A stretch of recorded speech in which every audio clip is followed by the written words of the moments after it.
Yuk kakak orang semua tahu bahwa Indonesia adalah negara hukum yang terdiri dari beragam suku budaya, adat istiadat, atau hukum adat. Yang mana budaya merupakan warisan nenek moyang yang harus dilestarikan. Penerapannya, masyarakat adat Indonesia sampai saat ini masih menghormati, menghargai, menjunjung tinggi budaya atau hukum adat yang ada hingga saat ini.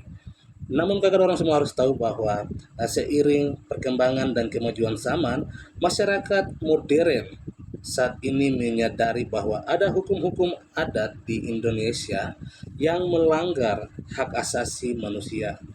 Padahal Indonesia adalah negara hukum yang sangat menjunjung tinggi hak asasi manusia.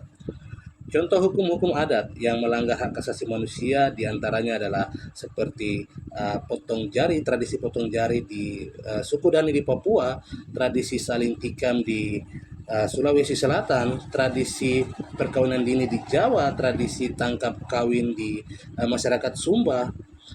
Itu adalah tradisi-tradisi yang melanggar hak asasi manusia.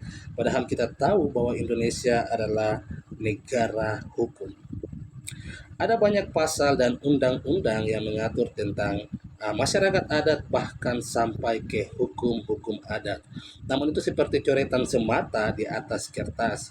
Penerapannya tidak ada.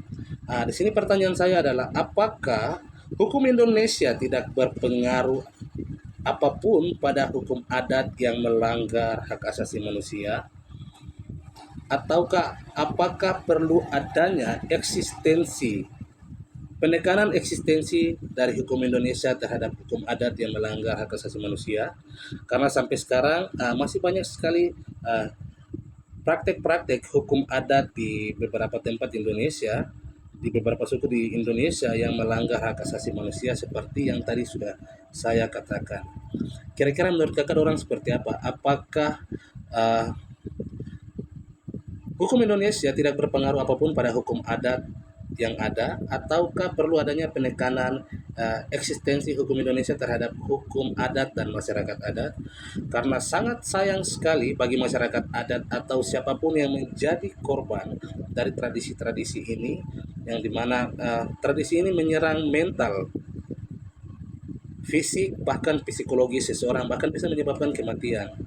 Artinya sangat disayangkan sekali karena kita butuh perlindungan dan kepastian hukum. Kita adalah negara hukum yang terdiri dari beragam suku budaya. Namun sebagai masyarakat adat kita perlu juga melestarikan uh, warisan nenek moyang itu sendiri. Kira-kira seperti apa menurut kakak orang? Tolong tinggalkan jejakmu di kolom komentar. Sekali lagi saya katakan di sini saya tidak mewakili organisasi, instansi atau lembaga apapun, tetapi karena perbincangan ini sangat menarik, maka itu saya buat video ini.